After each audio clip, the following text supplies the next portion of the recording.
Mushoku Tensei Jobless Reincarnation. Volume 2. Capítulo 6. Aprendendo uma língua desconhecida. Eris começou a se comportar melhor após seu 10º aniversário. Ela passou a levar as aulas mais a sério e começou a me dar socos com menos frequência do que antes. Mais relaxado após me livrar do medo da violência doméstica, decidi me concentrar um pouco mais em meus próprios estudos. Comecei a ter uma perspectiva geral da história deste mundo com um livro que peguei na biblioteca. De acordo com ele, a história deste mundo tinha pelo menos 10.000 anos. Era verdadeiramente fantástica. Sua essência era a seguinte. Mais de 100.000 anos atrás, o mundo foi dividido em 7 mundos menores, cada um com seu próprio Deus para governar sobre ele. Isso foi chamado de Idade Antiga dos Deuses. Estes eram cada um dos 7 mundos e seus deuses. O mundo dos humanos, Deus humano. O mundo dos demônios, Deus demônio. O mundo dos dragões, Deus dragão. O mundo das feras, Deus fera. O mundo do oceano, Deus do mar. O mundo do céu, Deus do céu. O mundo árido, Deus árido. Esses mundos foram separados por barreiras, então ir e vir entre eles não era algo fácil. Alguém que vivia em um não fazia ideia da existência dos outros. Apenas os deuses e aqueles poderosos o bastante para cruzar as barreiras sabiam sobre essas coisas. Entre 10 ou 20.000 anos atrás, no mundo dos dragões, nasceu um deus dragão incorrigivelmente mau. Com seu incrível e terrível poder, destruiu as barreiras que separavam os mundos. Com seus seguidores, conhecidos como os 5 comandantes dragão, começou a destruir os outros mundos. Os sobreviventes de cada um dos mundos destruídos fugiram para os outros, buscando por abrigo. Quando havia apenas um último mundo sobrando, os comandantes do deus dragão finalmente se voltaram contra ele. O chefe dos 5 comandantes dragão, o imperador dragão, e os outros 4 reis dragões lutaram contra o deus dragão e seu poder esmagador. Foi uma batalha até a morte de 5 contra 1. Acabou em um empate. Em consequência, o mundo dos dragões desmoronou, sobrando apenas o mundo humano. O meu mundo. Entre 10 a 8.000 anos atrás. Conhecido como período caótico. Um período em que os ancestrais dos humanos modernos e os refugiados dos outros mundos, após serem colocados juntos, começaram a se confrontar. Quase não existia produção literária sobre aquele período, mas, de acordo com os estudiosos, após muitos anos de luta, as raças foram lentamente sendo segregadas. O povo fera começou a viver na floresta, o povo da água tomou o controle dos oceanos e o povo do céu garantiu que ficariam com os lugares mais altos que pudessem encontrar. Não sobrou quase nenhum dragão, mas eles evitavam chamar a atenção e viviam em segredo, enquanto os demais povos, que podiam viver em qualquer lugar, foram se espalhando. Isso deixou os humanos e os demônios lutando entre si pelas planícies. Na época, o continente central e o continente demônio ainda estavam unidos por terra e eram chamados de Grande Continente. Aproximadamente 7.000 anos atrás, as artes marciais e a magia foram sendo desenvolvidas e a população aumentou. Foi então que ocorreu a primeira grande guerra humano-demônio. Como indicado pelo nome, foi uma colisão frontal entre os humanos e os demônios. Algo como uma guerra mundial do meu velho mundo. Foi uma longa batalha que envolveu não apenas os humanos e demônios, como também as outras raças. Aproximadamente 6.000 anos atrás. 1.000 anos passaram enquanto a Grande Guerra continuava, com o período intercalando entre calmarias e ferozes batalhas. O herói Arus liderou seus 6 camaradas para a batalha, dando continuidade às hostilidades até derrotar os 5 grandes reis demônios e o grande imperador do mundo demônio, Kishirika. Com base no nome do grande imperador, imaginei que deveria ser uma mulher. Na minha cabeça, Imaginei Eris usando uma roupa de couro e gargalhando alto. Espera aí. Arus? Mas o que diabos é isso, Dragon Quest VII? Aproximadamente 5.500 anos atrás. Sendo os tolos que eram, os humanos ficaram embriagados com o poder capaz de derrotar os demônios e começaram a guerrear contra as outras raças, bem como entre si mesmos. Os demônios foram supostamente usados como escravos durante esse período. O momento de constantes guerras continuou por quase 500 anos. 5.000 anos atrás. A Segunda Grande Guerra Humano-Demônio estourou. Buscando vingança por um rancor de 1000 anos, Kishirika, o grande imperador do mundo demônio, incitou os demônios à ação.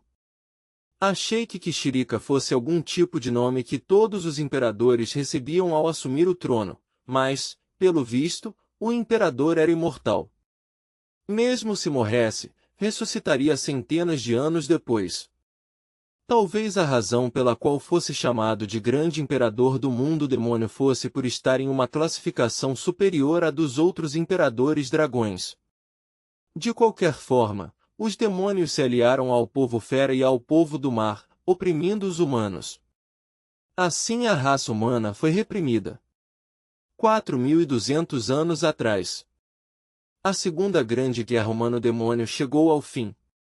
Os guerreiros humanos lutaram por 800 anos sem admitir a derrota e finalmente forçaram o inimigo a recuar. Foi tudo graças aos esforços do herói lendário, o Cavaleiro Dourado Aldebaran. Aquele cara era completamente roubado. Ele derrotou mais de 10.000 homens sozinho. Derrotou todos os demônios poderosos que encontrou e lutou de frente com o grande Imperador Demônio. Seu ataque final foi tão poderoso que criou uma cratera no grande continente, dividindo-o em continente central e continente demônio, com o mar Ringu separando-os. Uma passagem do livro mencionava que ele devia ser o próprio Deus humano. O único Aldebaran que eu conhecia era aquele que morreria se usasse sua própria técnica suprema. Portanto, parecia que o santo dourado deste mundo fora feito de um material mais resistente. A história toda sobre ele dividir o continente parecia só baboseira, mas era verdade que o continente fora separado em duas partes, formando um novo oceano.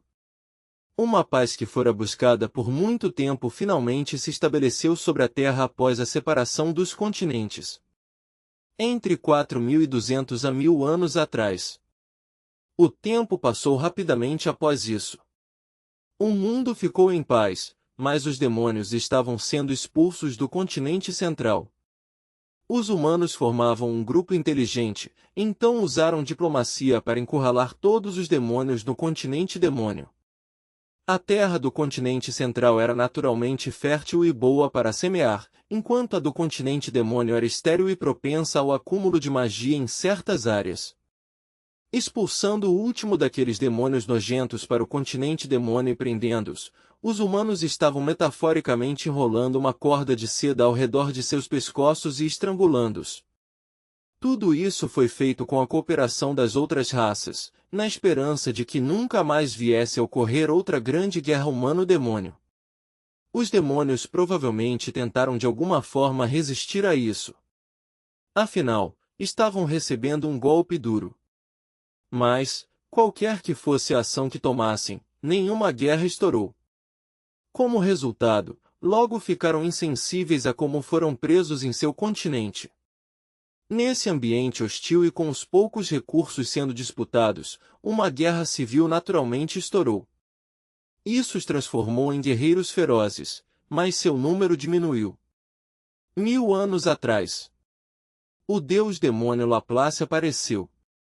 Na longa história dos demônios, apareceram vários reis demônios e imperadores demônios, mas houve apenas um a quem as pessoas se referiram como Deus demônio. Em um breve piscar de olhos, Laplace reuniu os demônios e conquistou o continente demônio. Os registros das batalhas daquela época se transformaram em crônicas de guerra que foram transmitidas entre gerações. Mesmo agora, no continente demônio, Laplace ainda era tratado como um ídolo. Ele passou muitos anos cuidando de seu império, preparando sua raça para tornar-se resistente e feroz. 500 anos atrás, a campanha militar de Laplace começou. Após muitos anos gastos superando o povo fera e o povo do mar, Laplace finalmente fez seu ataque ao continente central. Os humanos foram forçados a uma guerra muito mais brutal do que qualquer outra que travaram anteriormente. Laplace começou sua invasão pelo sul, atraindo todo o poder militar humano para lá. Então colocou seus WYRMS sobre a terra, tornando impossível que alguém atravessasse as montanhas. Depois disso, pegou os humanos de surpresa, atacando com uma unidade independente pelo norte, dispersando seus inimigos. Em pouco tempo, tomou o total controle tanto do norte quanto do sul. Então, de ambas as direções, direcionou seu ataque à região oeste. 400 anos atrás. Forçados a recuar, os humanos fizeram sua última aposta. Os 7 heróis convenceram o povo do mar a suspender o bloqueio que fora estabelecido, depois partiram em direção ao continente Miles, seguindo pelos mares. Miles havia escapado da invasão por vários motivos, sendo alguns deles a barreira ao redor da Sagrada Miles, seu robusto exército de cavaleiros sagrados e o terreno que dificultaria a passagem de um grande exército. Parte da razão para estarem tão isolados era devido a uma grande floresta que cobria toda a sua costa norte. Agora aliado aos demônios, o povo fera assumiu o controle da cidade sagrada de Miles. Então os 7 heróis começaram a persuadi-los a trocar de lado. Ou melhor, os 7 foram até o chefe de cada clã, tomaram seus filhos como reféns e os ameaçaram para que cooperassem. No livro estava escrito que as crianças cooperaram de boa vontade, mas eu não seria enganado com uma troca de lado tão repentina. Chegou o dia da batalha decisiva. O último reino de humanos que remanescia no continente central, o reino de Azura, dedicou todos os seus esforços à batalha final. Logo os 7 heróis chegaram, liderando os cavaleiros sagrados de Miles e o povo fera, fazendo um ataque à principal fortaleza de Laplace. Após um confronto violento, 4 dos 7 heróis morreram, mas selaram Laplace com sucesso e destruíram seus companheiros mais próximos. 3 heróis sobreviveram: o Rei Dragão Urupen, o Deus do Norte Calma, e o Rei Dragão Blindado Perugios. Foram chamados de os 3 lendários caçadores do Deus Demônio, mas não mataram nada. Embora Laplace tenha sido derrotado, os humanos ficaram exaustos com a batalha e seriam incapazes de continuar lutando. Então assinaram um tratado com um dos reis demônio do continente Demônio, um que não era aliado de Laplace e liderava uma facção de demônios moderada. O bloqueio ao continente Demônio foi novamente imposto. Os demônios agora poderiam viajar livremente aos outros continentes. De acordo com os termos do tratado, a discriminação racial contra os demônios seria proibida. Foi algo parecido com a Declaração Universal dos Direitos Humanos do meu velho mundo. Dias atuais. A enorme tendência para a discriminação contra os demônios continuou, mas a maioria das coisas parecia pacífica. Com tudo isso, entendi algumas coisas. A propósito, parte do motivo para tanto conhecimento sobre essa longa história era porque algumas espécies eram imortais. Este era o caso do grande imperador demônio Kishirika, bem como de alguns outros reis demônios. Talvez houvesse algum tipo de magia que permitia que vivessem para sempre. Ao aprender um pouco sobre a história deste mundo, também descobri algumas informações sobre as outras línguas existentes. As mais usadas eram a língua humana, usada no continente central. A língua do deus Fera, usada na parte norte do continente Miles. A língua do deus Lutador, usada no continente Begarit. A língua do deus do céu, usada no continente Divino. A língua do deus Demônio, usada no continente Demônio. A língua do deus do mar, usada em todos os mares. Para distingui-las, Os idiomas foram nomeados de acordo com os deuses das várias raças que residiam em diferentes locais. Apenas a linguagem humana não seguia essa linha, era uma decisão que poderia incorrer na ira de seu Deus. Os humanos que falavam a língua humana no continente central estavam divididos em 3 regiões: Norte, Oeste e Sul. O idioma variava um pouco de um local para o outro. Seria algo como a diferença entre o português do Brasil e o de Portugal. Minha língua nativa seguia o dialeto ocidental da língua humana. Pelo visto, esse dialeto era inteligível para aqueles do norte, mas era melhor não o usar em outras regiões. Os homens da região oeste eram considerados ricos, e a riqueza só iria atrair atenção indesejada, às vezes até infeliz. O continente Míris também foi dividido entre norte e sul. No norte falavam a língua do deus Fera, enquanto no sul falavam a língua humana. Quanto ao mar, o povo do mar vivia em todos os cantos do mundo, desde que tivesse água. Eu já tinha ouvido o termo povo-peixe antes, mas nunca tinha visto nenhum deles. Além de minha renda mensal padrão, eu fazia e vendia figures, ajudava a Philip a administrar a contratação diária de trabalhadores de meio período e, às vezes, revendia mercadorias que havia anteriormente comprado. Com um troquinho aqui e outro ali, consegui juntar uma pequena quantia de moedas. Infelizmente, aquele livro que eu queria foi vendido. Eu não poderia comprar o que não estava à venda. Comecei a pensar em usar o dinheiro que economizei para comprar outra coisa. O que poderia comprar com 4 moedas de ouro? Não preciso gastar tudo de uma vez, pensei. Foi então que um livro de um idioma desconhecido chamou minha atenção. Depois de ler sobre a história do mundo e aprender sobre as línguas existentes, lembrei sobre como seria importante aprendê-las.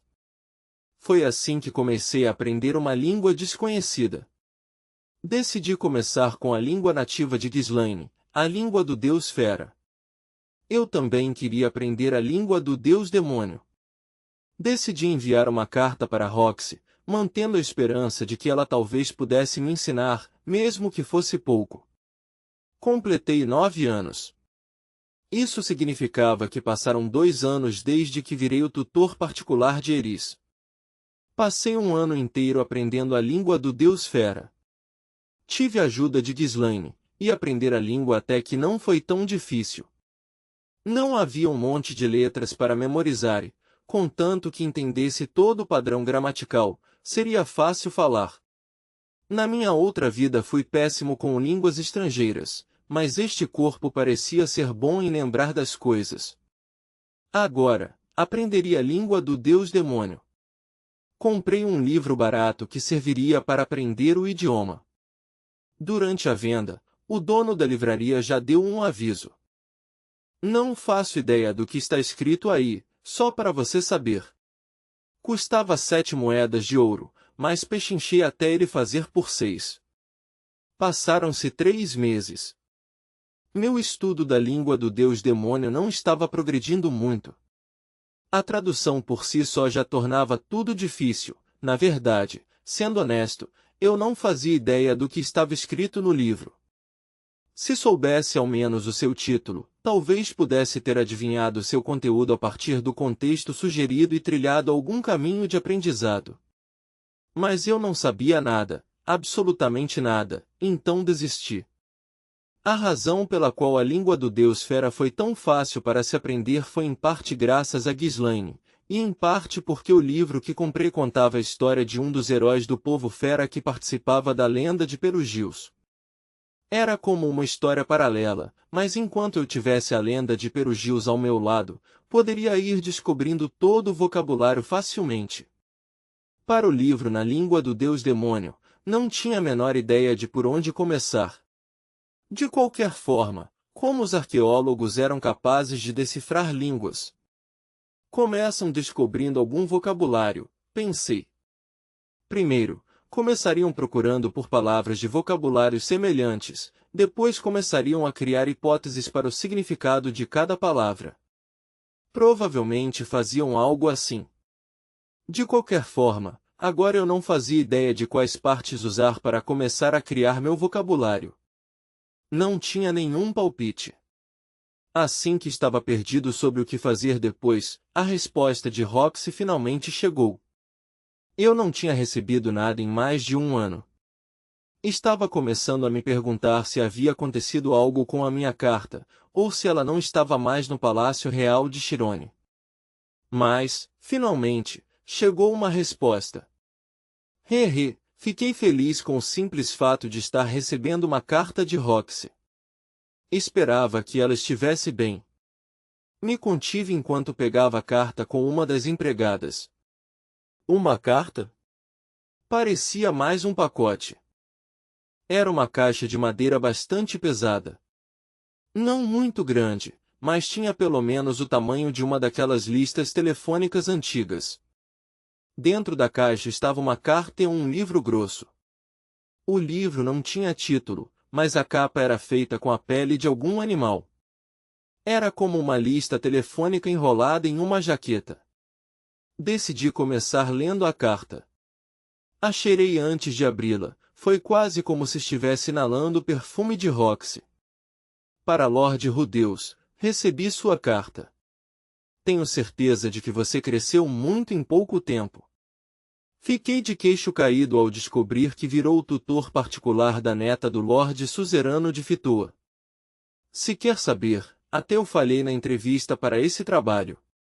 Você deve ter algumas conexões e tanto para ter conseguido isso. Se eu não fosse atualmente a professora particular do filho do rei, poderia até ficar com inveja. Ainda assim, você até mesmo conheceu a Rei da Espada, Ghislaine, e além disso virou pupilo dela. Ela é muito famosa. Afinal, é a quarta pessoa mais forte do estilo Deus da Espada. Ah, para onde foi aquela criança de 5 anos que me espiava enquanto eu tomava banho? Agora você parece tão distante. Bem, vamos ao que interessa. Você disse que quer aprender a língua do Deus Demônio, certo? Cada subraça possui uma magia única desconhecida para os humanos. Duvido que ainda exista algum registro literário, mas se aprender o idioma, poderia visitar os assentamentos de cada subraça e pedir para que te ensinem. Claro, isso apenas se estabelecer um bom relacionamento com elas, em primeiro lugar. Isso seria impossível para um mago comum, mas talvez não para você. São com essas grandes expectativas que estou te mandando este livro. Eu mesmo escrevi. Levei muito tempo, então espero que use e valorize, não jogue fora e tampouco venda. Se eu ver isso à venda em algum lugar, posso acabar chorando. Ah, falando em lojas, o príncipe fugiu do castelo outro dia e comprou uma pequena estatueta que se parece comigo. O manto é removível e até mesmo as pintas na pele estão perfeitamente localizadas. Que assustador! Talvez eu esteja amaldiçoada. Não tenho ideia do que devo esperar, mas, contanto que pareça seguro, vou te enviar esta carta. De Roxy. PS. Você será reconhecido entre os aventureiros se tiver um cajado. Entendo. Em primeiro lugar, toda a história sobre espiar no banho foi um enorme mal-entendido. Eu não estava espiando, só acabei dando uma olhada lá dentro. Foi uma total coincidência. Digo. Certo, eu sabia que ela estaria no banho, mas minha espiadinha foi por completo acaso. Muitas vezes resolvi caminhar pela casa, mas daquela vez foi um completo acidente. Deixando isso de lado, Ghislaine realmente era a quarta pessoa mais forte do estilo Deus da Espada? Havia o nível divino, o nível imperial e o nível rei. Espera, o quê? Ah, talvez houvesse 2 pessoas no nível imperial. Isso significava que havia apenas uma pessoa no nível rei? Ouvi dizer que a maioria dos espadachins do mundo usava o estilo Deus da Espada, então pensei que deveriam haver cerca de 10 com proficiência de nível rei, mas talvez isso fosse mais difícil do que eu pensava. Além disso, parecia que a estatueta que fiz de Roxy tinha acidentalmente encontrado o caminho até a minha inspiração. Aquele príncipe tinha bom gosto. Mas, mais importante ainda, o livro que chegou junto em seu pacote foi algo que ela mesma escreveu. Eu não sabia quanto tempo demorou para minha carta chegar, mas Roxy devia ter escrito o livro em menos de meio ano. Ela trabalhou tanto para escrevê-lo para mim, então eu tinha certeza de que seria fundamental para decifrar a língua do Deus Demônio. Faria o meu melhor para conseguir isso. Com essas coisas em mente, sentei-me e abri o livro. Foi como se tivesse aparecido uma legenda sobre minha cabeça, dizendo, lendo: Nossa, isso é incrível! Não consegui esconder minha surpresa quando olhei para o conteúdo.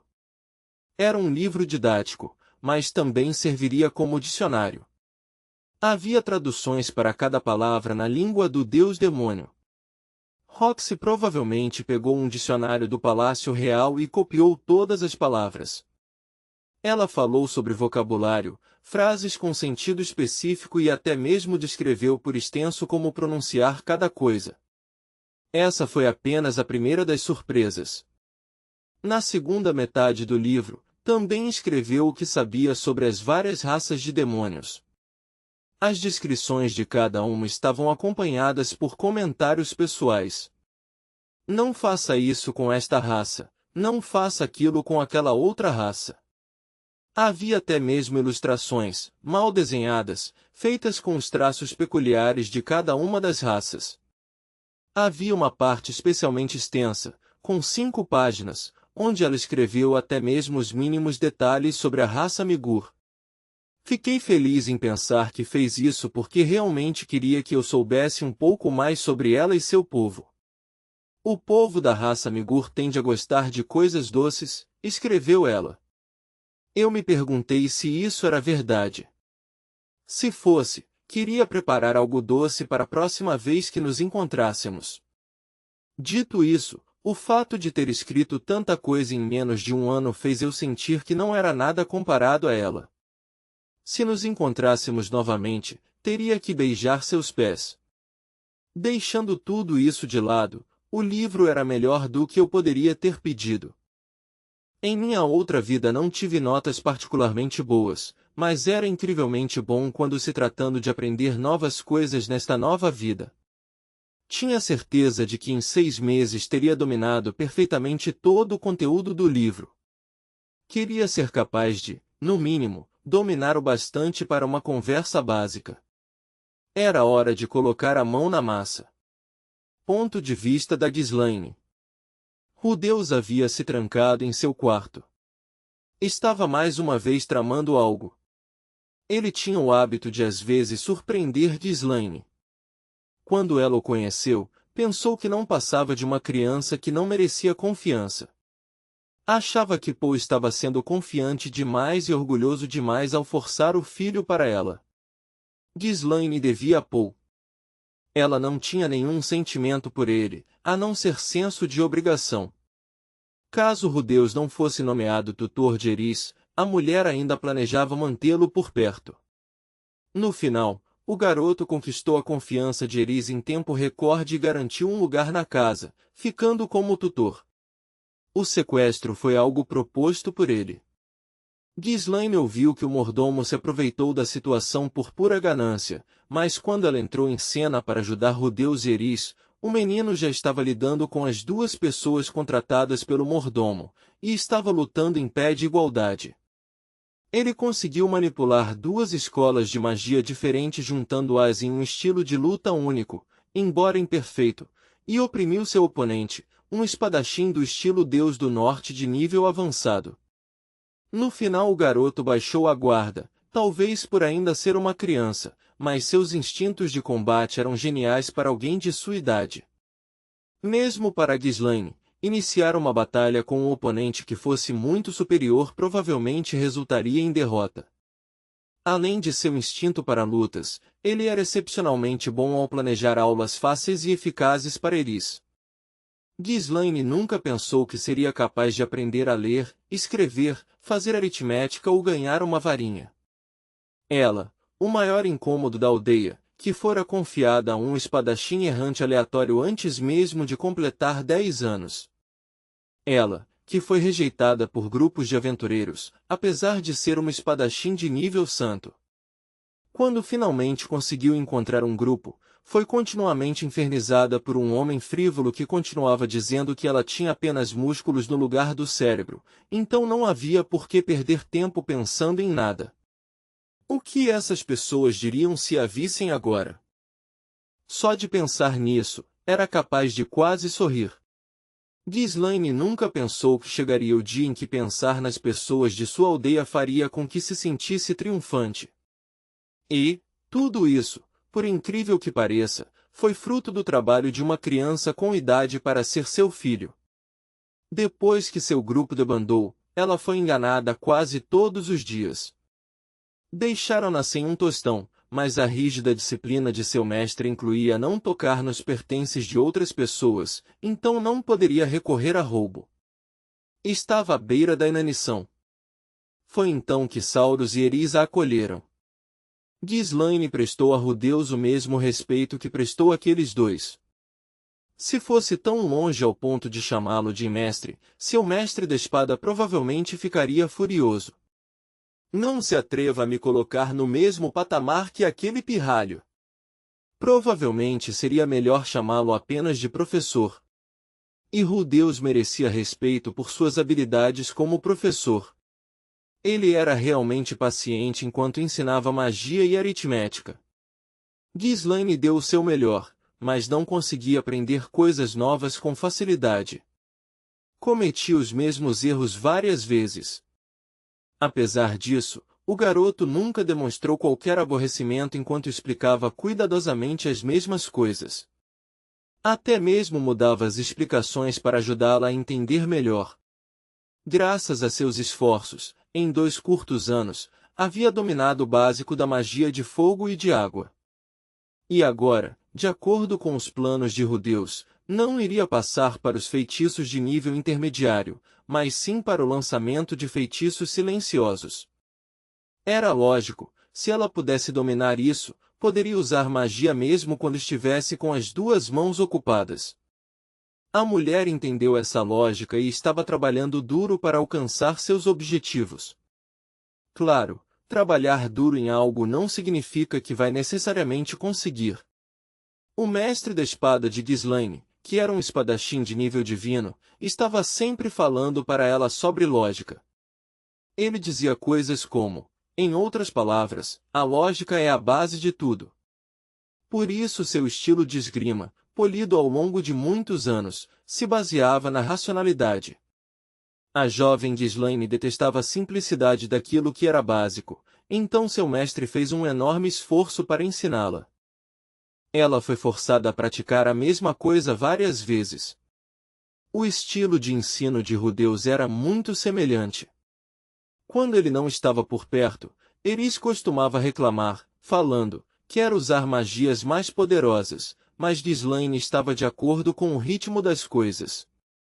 Em uma batalha real, o lutador mais confiável não seria o mago de nível avançado que levaria uma eternidade para lançar um feitiço poderoso. Seria o mago que pudesse se adaptar à situação e tivesse total domínio das magias de nível básico e intermediário. No passado, ela pensava que magos eram inúteis em batalhas. Mas após ver Rudeus lutando, mudou de ideia. Um oponente que se movia rapidamente enquanto usava magia ofensiva para restringir os movimentos do oponente seria um inimigo formidável para qualquer espadachim. Ela ouviu que o único que estava realmente em páreo com ele em sua aldeia era Paul. Paul, que era um imaturo, e com certeza avançou contra Rudeus sem se conter. Se o resultado fosse dar ao garoto a habilidade para se mover estrategicamente em uma luta com espadas, então seria uma feliz coincidência. Então, Paul, no final das contas, serviu para alguma coisa. Se ele tivesse dado um passo em falso que fosse, Rudeus poderia ter desistido de lutar e desperdiçaria todo o seu potencial.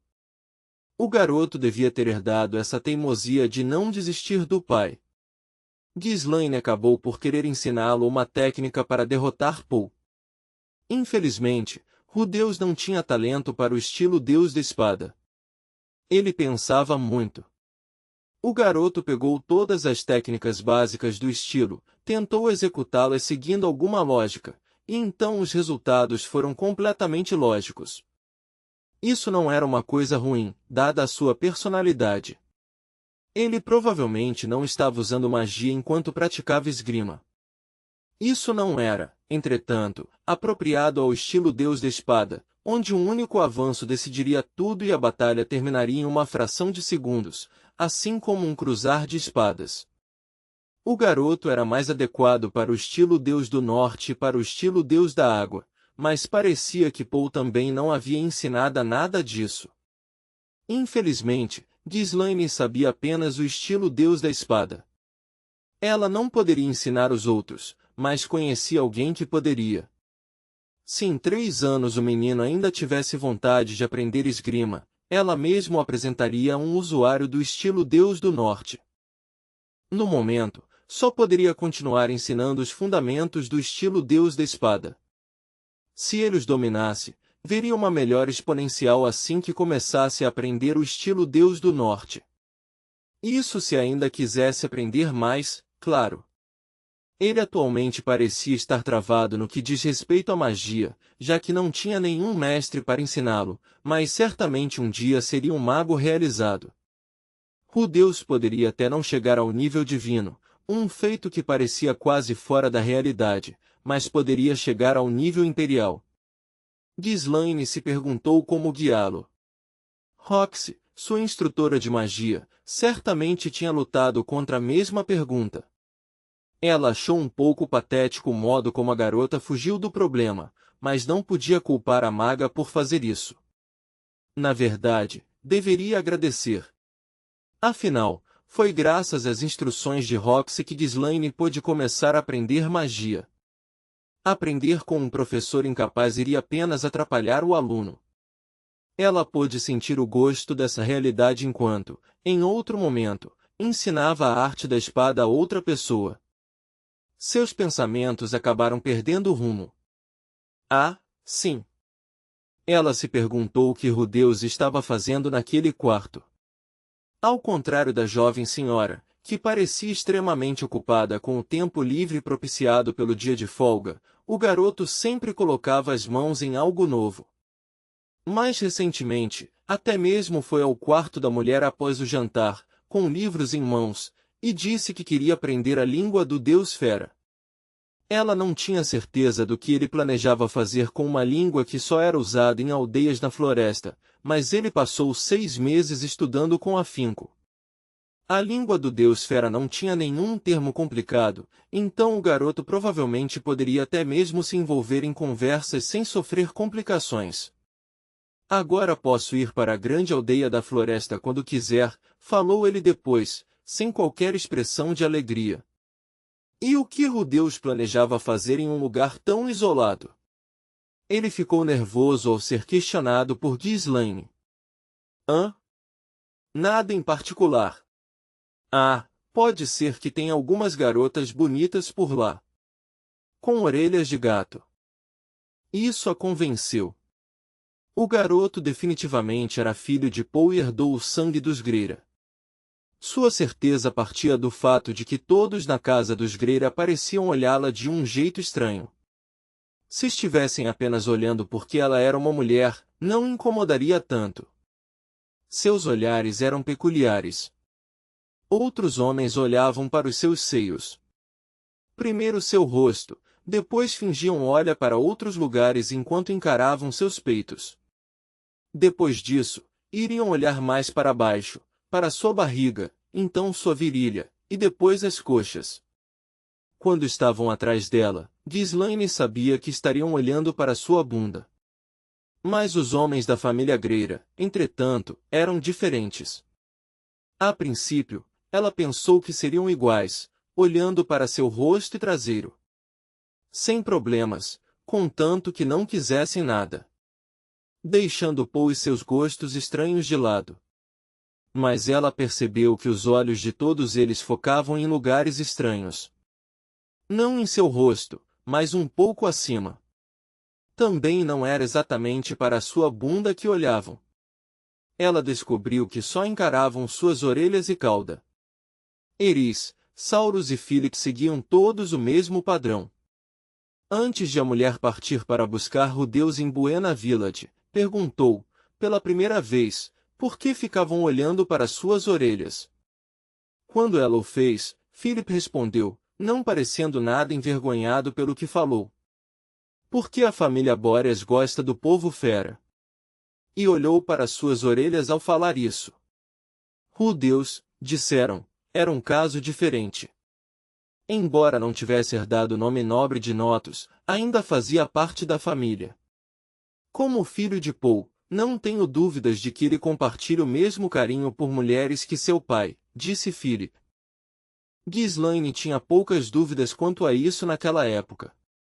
Quando realmente o viu, entretanto, percebeu que Rudeus era um cavalheiro que dificilmente seria mencionado na mesma frase que Paul.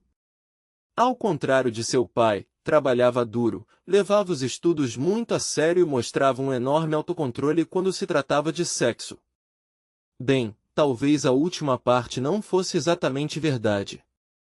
Mas ela suspeitava que ele poderia não ser filho de Paul. Desde então, Ghislaine corrigiu seu modo de pensar. Não havia qualquer dúvida sobre isso. Rudeus Greira era filho biológico de Paul. Então, você realmente é filho do seu pai. Não se satisfaz apenas com mulheres da mesma raça, hein? Eu só estava brincando. Por favor, não fale isso. Definitivamente não foi só uma piada. Este garoto algum dia seria um mulherengo. Ultimamente, um brilho começou a se formar nos olhos da senhorita Eris sempre que ela olhava para Rudeus. Ghislaine pode ter sido ignorante quanto aos casos de amor, mas até ela podia notar isso. A garota parecia com Zenith quando começou a ficar apaixonada por Paul. Rudeus aparentemente tinha começado a aprender a língua do deus demônio. Primeiro, a língua do deus fera, agora a língua do deus demônio. No futuro, parecia provável que partiria em uma missão para encontrar todos os tipos de mulheres do mundo. Uma vez, Paul disse algo parecido, sobre viajar por todo o continente central formando um harém. Ele abandonou a ideia no continente Miles, quando Zenith o pegou, mas talvez Rudeus tivesse herdado esse ideal. Sério, que par de pai e filho inúteis. Não. Ghislaine respeitava Rudeus. Isso não era mentira. Paul era o único que ela desprezava. O garoto poderia ter até demonstrado vislumbres de ter a mesma disposição, mas ainda não havia feito nada de errado. Ainda. Ele ainda era um garoto digno de respeito. Sim. Ao menos por enquanto. O que houve, Ghislaine? Eris apareceu diante dela enquanto a mulher estava perdida em pensamentos. A garota havia crescido muito nos últimos 2 anos. Ghislaine a conhecia há 5 anos. Naquela época, a mulher pensava que a menina não passava de uma criaturinha totalmente egoísta e sem esperanças. No primeiro dia de aulas de esgrima dela, Ghislaine a treinou até que a menina mal suportasse ficar em pé. Então, à noite, Eris avançou contra ela com uma espada de madeira. Ela pôs um fim rápido a isso, trocando suas posições, mas o olhar feroz da garota a rastreou por meses após isso, buscando por qualquer abertura. Ghislaine costumava ser uma criança problemática, então tinha certo carinho por Eris. Afinal, ela também era assim quando jovem. No começo, a garota sempre reclamava disso ou daquilo durante o treinamento. Recentemente havia diminuído. E depois de seu aniversário no último ano, parou de gritar e sujar as roupas. Em vez de atribuir isso às aulas de etiqueta, seria melhor pensar que era por ela querer parecer boa na frente de Rudeus. Talvez ele tivesse dito algo a ela em seu aniversário. Algo que aprenderá com Paul. Ghislaine tinha certeza disso, o tipo de palavra que balançaria o coração de uma mulher. Parando para pensar nisso, Eris tinha passado a noite no quarto de Rudeus. Será que? Não, não era possível. Os dois ainda eram muito jovens. Ainda assim, Ghislaine não ficaria surpresa se eventualmente formassem um casal. Não existiam muitos homens capazes de lidar com a garota. Estava pensando em Rudeus. Como assim? Eris inclinou a cabeça, deixando o ciúme claro em seus olhos. Não se preocupe, pensou Ghislaine, não vou roubar ele de você. Estava me perguntando, por que ele está tentando aprender a linguagem do continente demônio? Ele já falou sobre isso. Falou? Ghislaine achava que prestava atenção nas aulas, mas não fazia ideia do que havia despertado seu repentino interesse por línguas desconhecidas. Qual é o motivo? Algum dia pode acabar sendo útil. Certo, ele falou isso quando estavam vagando pelas lojas, quando estava escrevendo os nomes e preços de diferentes produtos. Isso realmente poderia se provar útil? Agora que pensava nisso, aquele ladrão de seu grupo, há muito tempo, sabia muito bem o valor de mercado de tudo. Certa vez, encontrou uma loja com remédios bons para a cura que custavam metade do preço normal e propôs que o grupo comprasse tanto quanto pudesse, mas depois descobriram que todos os produtos eram de qualidade duvidosa. Era uma lembrança desagradável. Se não soubesse o valor de mercado das coisas, talvez vendessem mercadorias por um preço errado e nem mesmo saberia. Na época, Ghislaine disse a Rudeus que não entendia seu raciocínio, mas, pensando bem, no final das contas, parecia uma boa ideia. Graças às aulas de aritmética de Rudeus, ela não seria mais roubada no troco. Mas ainda era possível que fosse enganada se o dono de uma loja manipulasse os preços de um modo prejudicial. Ninguém poderia virar um comerciante apenas por ter aprendido um pouco de matemática, mas essas habilidades de certo teriam vários usos. Esqueça Rudeus por enquanto. Você pode pensar nele o quanto quiser e não vai entender, disse Eris. Mais importante, Ghislaine, se você estiver livre, me acompanhe na prática com espada. Ela realmente estava se dedicando à esgrima. Ghislaine não tinha certeza do porquê, mas talvez a garota estivesse sentindo alguma pressão. Rudeus tinha apenas 9 anos. Eris tinha essa idade quando eles se conheceram. Estava claro que o garoto já era muito mais maduro do que ela naquele tempo. Não apenas em leitura, escrita, aritmética e magia, mas também em suas habilidades sociais e de conversação. Ele poderia não saber etiqueta, mas tinha boas maneiras. Era educado como um comerciante e também tinha senso de humor. Às vezes parecia demonstrar traços de que tinha muito mais do que apenas 9 anos. Se interagisse com o garoto apenas por palavras escritas, provavelmente acreditaria nele caso falasse que tinha 40 anos.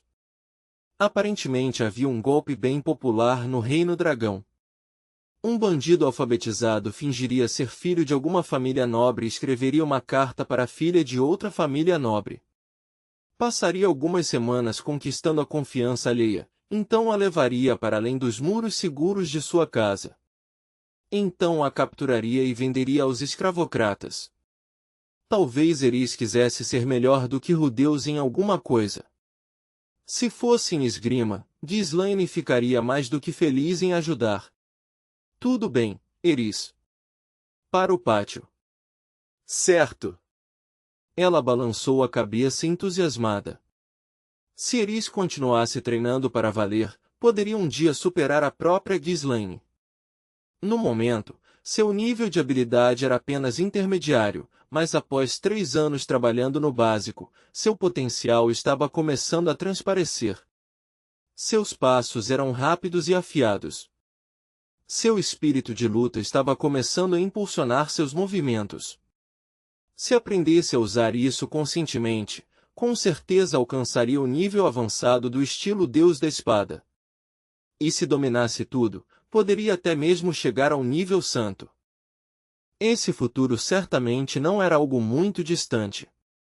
Ghislaine não sabia o quanto Eris iria crescer, mas se ela conseguisse alcançar as habilidades do nível santo enquanto ainda estava aprendendo, então a mulher apresentaria a garota ao seu mestre. Se possível, gostaria de levar Rudeus para conhecê-lo também. Ghislaine se perguntou como seu mestre reagiria a isso. Estava ansiosa para descobrir. O termo em inglês é Halfling. É uma referência a uma das sub-raças criadas por Tolkien em seu conjunto de obras. Metadilho é o termo oficial usado nas traduções em português.